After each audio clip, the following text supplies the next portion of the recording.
Apa sih itu angina pectoris?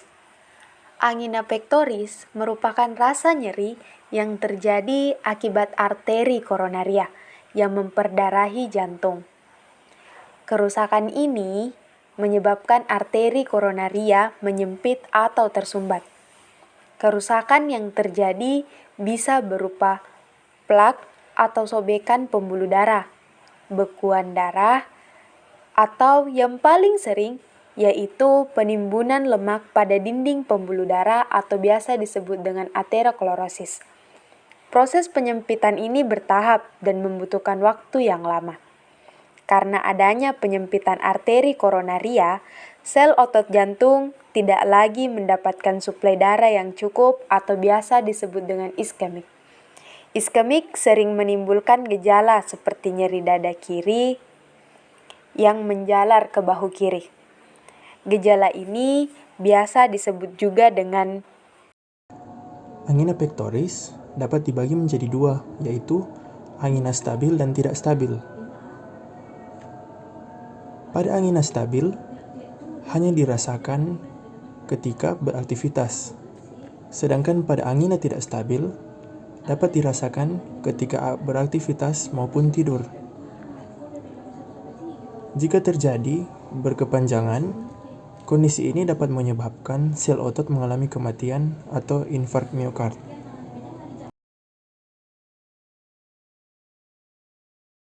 Selanjutnya, tanda-tanda klinik terdiri atas subjek dan objek.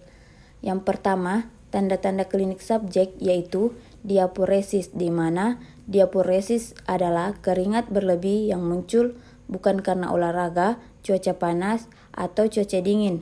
Kondisi ini terjadi di bagian tubuh manapun, tetapi umumnya di telapak tangan, telapak kaki, dan ketiak. Yang kedua, mual dan muntah. Yang ketiga, nyeri pada sesak nafas. Objek yang pertama yaitu PEC katarisasi jantung, di mana di sini merupakan tindakan minimal invasif menggunakan sinar X-ray dengan memasukkan kateter melalui pembuluh darah jantung dan pembuluh darah koroner untuk mendeteksi adanya penyempitan atau penyumbatan pada pembuluh darah jantung arteri koroner. Kedua yaitu WBC test. WBC test yaitu tes sel darah putih. Sel darah putih disebut juga leukosit, yaitu membantu melawan infeksi dalam tubuh kita. WBC disingkat juga white blood cell count atau WBC, adalah jumlah total leukosit. Ketiga yaitu radiografi dada. Radiografi dada adalah pemeriksaan dengan menggunakan radiasi gelombang elektromagnetik untuk menampilkan gambaran bagaimana dalam dada. Keempat, EKG atau elektrokardiogram adalah grafik yang dibuat oleh sebuah elektrokardiograf yang merekam aktivitas kelistrikan jantung dalam waktu tertentu.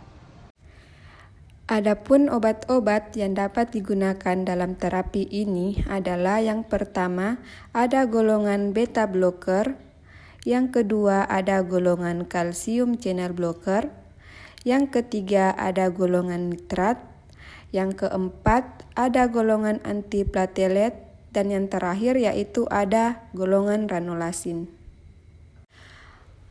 Untuk golongan beta blocker sebagai antiangina memiliki mekanisme kerja yaitu mengurangi kebutuhan oksigen dengan cara menurunkan denyut jantung, menurunkan kontraktilitas otot jantung, dan menurunkan tekanan darah tinggi. Untuk jenis obat dari golongan beta blocker yang dapat digunakan dalam terapi angina yaitu ada metoprolol dan propanolol. Selanjutnya yaitu golongan obat kalsium channel blocker yang memiliki mekanisme kerja yaitu memblok masuknya kalsium ke dalam pembuluh darah dan otot polos pada jantung sehingga mengakibatkan vasodilatasi sistemik dan penurunan faktor penghambatan masuknya kalsium juga dapat menurunkan kontraktilitas jantung sehingga obat ini mengurangi kebutuhan oksigen miokard. Berikutnya yaitu golongan nitrat yang bekerja dengan cara meningkatkan suplai oksigen miokard melalui pengurangan pilot nitrat menghasilkan vasodilatasi melalui biotransformasi dan pelepasan nitrat oksid. Adapun obat yang dapat digunakan pada terapi angina pectoris yaitu isosorbit dinitrat dan isosorbit mononitrat. Kemudian selanjutnya ada golongan antiplatelet yang bekerja dengan cara mengurangi agregasi platelet sehingga dapat menghambat pembentukan trombus pada sirkulasi arteri. Adapun contoh obat yang dapat digunakan pada terapi angina yaitu ada clopidogrel dan aspirin. Kemudian golongan obat yang terakhir yaitu ranulasin yang memiliki mekanisme kerja belum diketahui tepat terkait dengan penghambatan parsial oksidasi asam lemak dan pembentukan adenosin trifosfat. Namun, pada akhirnya ranulasin dapat meningkatkan efisiensi energi sehingga mengurangi jumlah pasokan oksigen yang diperlukan untuk memenuhi peningkatan kebutuhan oksigen. Adapun jenis obat yang dapat digunakan pada terapi angina yaitu ada Ranexa. Adapun terapi non-farmakologi dari angina pectoris yaitu sebagai berikut. Yang pertama, penerapan pola makan yang sehat. Yang kedua, berhenti merokok. Yang ketiga, peningkatan aktivitas fisik. Dan yang keempat yaitu penurunan berat badan. Selain itu, berikan tindakan rutin seperti diet, program latihan, dan juga manajemen diabetes. Jika pengobatan berhasil, lakukan tindakan tersebut secara rutin, termasuk diet, latihan program, termasuk manajemen diabetes. Jika terdapat kontraindikasi berat, ditambahkan nitrat jangka panjang. Jika tidak ada kontraindikasi, jika terapi menunjukkan kurang maksimal, maka berikan terapi berdasarkan revaskulasi. Terapi ini bertujuan untuk memperbaiki aliran darah arteri koroner yang tersumbat dengan aneoplastis. Jika pengobatan berhasil, lakukan secara rutin dan lakukan program latihan dan manajemen diabetes. Jika tidak memiliki kolesterol tinggi, apakah pasien memiliki tekanan darah yang tinggi? Jika iya, berikan pengobatan sesuai GNC. Selain itu, pastikan apakah pasien seorang perokok. Jika iya, berikan program berhenti merokok. Namun jika tidak merokok, apakah pasien memiliki riwayat kolesterol tinggi? Jika iya, berikan sesuai pedoman NCEP atau National Cholesterol Education Program. Terapi yang kedua adalah modifikasi faktor resiko yang dimulai dengan program edukasi. Pemberian dosis aspirin 81 hingga 325 mg jika tidak ada kontraindikasi. Tujuan yang diberikan dosis tersebut untuk mencegah timbulnya serangan jantung dan stroke. Namun, jika muncul efek yang serius atau kontraindikasi, berikan clopidogrel. Pemilihan terapi angina ada dua. Pertama, terapi yang diberikan yaitu anti-angina. Kedua, modifikasi dan edukasi faktor risiko penyebab angina. Pemilihan terapi angina ada dua. Pertama, terapi yang diberikan yaitu anti-angina. Kedua, modifikasi dan edukasi faktor risiko penyebab angina. Pertama, pengobatan dengan terapi anti-angina. Nyeri dada, kelainan menengah pada penyakit arteri koroner dapat diberikan sublingual nitrogliserin. Namun, jika tidak ada pengobatan atau kondisi yang memperburuk angina, berikan terapi dengan beta blocker. Jika tidak ada kontraindikasi terhadap beta blocker atau kondisi pasien. Jika pengobatan yang diberikan berhasil, lakukan tindakan tersebut secara rutin. Namun, apabila terdapat kontraindikasi yang berat, ditambahkan atau diganti dengan CCB atau calcium channel blocker. Selanjutnya ada interaksi pada golongan CCB, ada amlodipin, yaitu peningkatan konsentrasi plasma sistemik dengan imunosupresan, misalnya siklosporin, tacrolimus, peningkatan konsentrasi serum simvastatin, peningkatan paparan dengan inhibitor enzim CYP3A4, misalnya inhibitor protease eritromisin diltiazem, penurunan konsentrasi plasma dengan penginduksi CYP3A4, misalnya rifampicin. Yang kedua, golongan nitrat dapat bertindak sebagai antagonis fisiologis terhadap norepinefrin, asetilkolin, histamin, dan agen lainnya.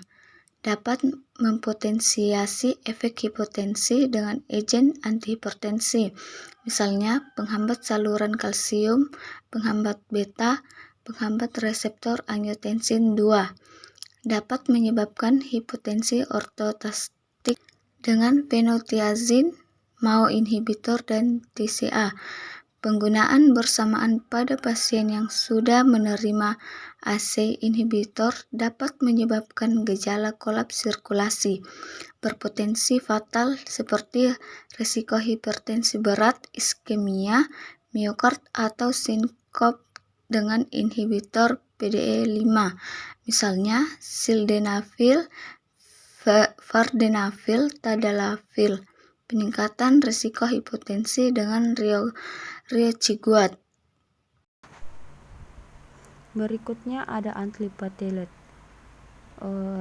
di mana ticluydipen kombinasi yang dapat meningkatkan risiko pendarahan NSAID, antiplatelet derivat, asam salisilat, antikoagulan oral, heparin, kombinasi yang memerlukan perhatian digoxin, fenobarbital, dan phenytoin. Berikutnya ada nitrat dapat bertindak sebagai antagonis fisiologis terhadap norepinefrin, asetilkolin, dan histamin, dan agen lainnya. Dapat mempotensi efek hipotensi dengan agen antihipertensi, atau misalnya penghambat saluran CA, penghambat B, penghambat reseptor angiotensi. Dapat menyebabkan hipotensi ortostatik dan fenotiazin, MAOI, dan TCA.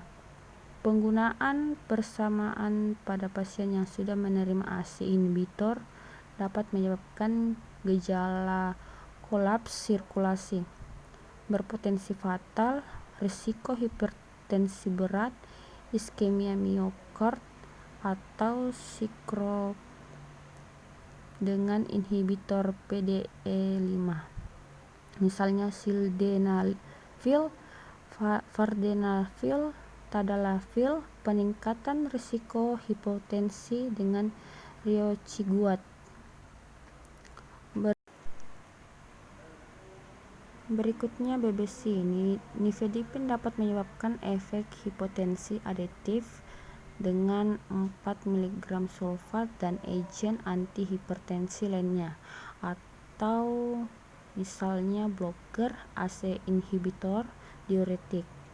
Peningkatan paparan dan konsentrasi plasma dengan eritromisin, ritonavir, ketoconazole, fluoxetine, nefazodine, quinipristin atau dalfopristin, cisapride, asam valproat, simetidin, diltiazem. Dapat meningkatkan kadar plasma digoxin dan tacrolimus. Penurunan paparan dengan phenytoin, karbamazepin, fenobarbital dapat mengurangi konsentrasi plasma quinidin, berpotensi fatal. Penurunan bioavailabilitas dan kemanjuran dengan rifampicin. Nitrat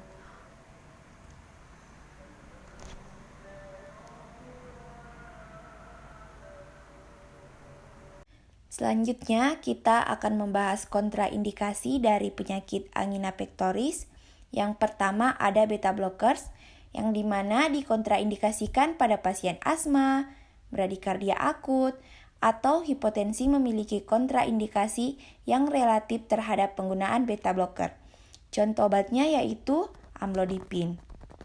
Yang kedua ada nitrats, di mana pemberian bersamaan dengan penghambat fosfodiesterase tipe 59 dalam 24 jam untuk sildenafil dan vardenafil, 48 jam untuk taladafil, merupakan kontraindikasi karena resiko hipotensi yang mengancam jiwa. Contoh obatnya yaitu ISDN. Yang ketiga ada calcium channel blockers, di mana dikontraindikasikan pada pasien dengan bradikardia yang sudah ada sebelumnya, defek konduksi, atau gagal jantung yang disebabkan oleh disfungsi sistolik. Contoh obatnya yaitu nifedipin. Selanjutnya ada antiplatelet yang dikontraindikasikan pada pasien yang mengalami diatesis hemoragik atau kecenderungan mengalami perdarahan. Selanjutnya ada antiplatelet yang dikontraindikasikan pada pasien yang mengalami diatesis hemoragik atau kecenderungan mengalami perdarahan. Lesi organ yang cenderung mengalami pendarahan atau tukak gastroduodenal aktif atau kejadian hemoragik cerebrovaskular pada fase akut. Nah, sudah tahu kan apa sih itu angina pectoris? Cukup sekian dari kami.